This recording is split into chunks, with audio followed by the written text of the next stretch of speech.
Hello sa magandang umaga, tanghali, hapon, gabi sa inyo pong lahat. Anong oras man ninyo napapanood ang video ito, tayo po muli ay tutunghay ng atin pong pagbasa para naman sa araw po ng Martes, August 2024. Hahawin natin ang mabuting balita sa Ebanghelyo ni San Mateo, Kabanatang 11, mga talatang 23 hanggang 30. Noong panahong iyon, sinabi ni Jesus sa kanyang mga alagad, "Sinasabi ko sa inyo, napakahirap mapabilang ang mayayaman sa mga pinaghaharian ng Diyos. At sinasabi ko rin sa inyo, madali pang makaraan ang kamelyo sa butas ng karayom kaysa pasakop sa paghahari ng Diyos ang isang mayaman." Nagtaka ang mga alagad nang marinig ito, kaya't naitanong nila, "Kung gayon, sino po ang maliligtas?" Tinitigan sila ni Jesus at sinabi, "Hindi ito magagawa ng tao, ngunit magagawa ng Diyos ang lahat ng bagay. At sino mang magtiis na iwan ang tahanan, mga kapatid na lalaki at babae, ama, ina, mga anak o mga lupain, alang-alang sa akin ay tatanggap ng makasandaang ibayo at pagkakalooban ng buhay na walang hanggan. Ngunit maraming una na magiging huli at maraming huli na magiging una." Pagpalain po ng Diyos ang pagkabasa ng kanyang mabuting balita. Ang refleksyon or pagsasadiwa ay hawin natin sa Aklat ng Simbahay taong 2024.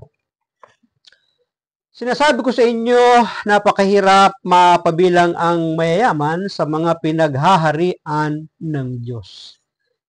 Napakinggan naman ninyo kung ano yung pahayag ng ating Panginoon. Hindi po masamang maging mayaman. Ang sinasabi sa ating pong pagbasa ay napakahirap mapabilang ang mga mayayaman.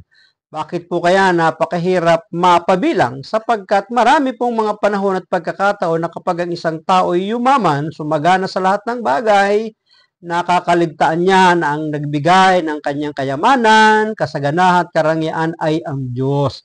Kaya't hindi dapat kalimutan ang Diyos na pinanggalingan ng lahat ng bagay. Huwag nating ipagpapalit ang Diyos sa anumang bagay na tinatangkilik ng ating buhay. Maging malinaw sa atin ang mga paraan upang hindi tayo mahirapan na makapasok sa kaharian ng langit. Una, huwag nating angkinin ang lahat dahil ang lahat ay pag-aari ng Diyos. Ibig sabihin, kahit na ang ating mga pagmamayari ay dahil sa kabutihang loob ng Diyos. Nararapat lang na gamitin ito para sa kabutihan at paghahandog sa kapwa. Yun po yung layunin kung bakit pinapasagana ng isang tao para makaabot ng tulong sa mga taong nangangailangan. Ikalawa, tayo ay katiwala lang ng Diyos. Bilang katiwala ng Diyos, nararapat na tanungin natin ng Diyos kung para saan ang mga biyayang natatanggap natin upang lubos nating magamit ang mga ito para sa pagpapalaganap ng kaharian ng Diyos.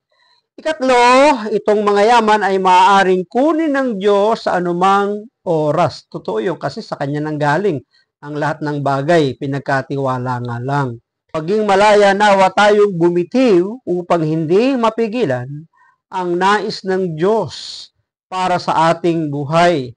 May mga pagkakataon na ang mga yaman na ibinibigay ng Diyos ang mas pinapalhalagahan natin kaysa sa Diyos na pinagmumula ng lahat ng biyaya. Dapat wag nating babaliwalain, dapat mas pinakamahalaga ang Diyos na nagbigay ng yaman at kasaganahan natin.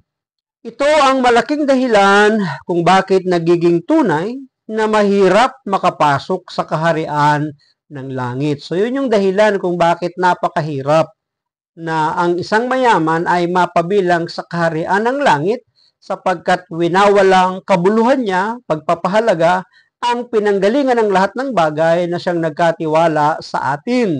At nakakalimutan din nating lumingap, tumulong sa mga taong nangangailangan na kaya nga tayo pinagpapala ay upang may maipagkawang gawa. Bumitiw sa labis na paghahangad sa material na yaman upang ang palad ay maging bukas sa paghahandog ng yaman at mga biyaya sa ating kapwa.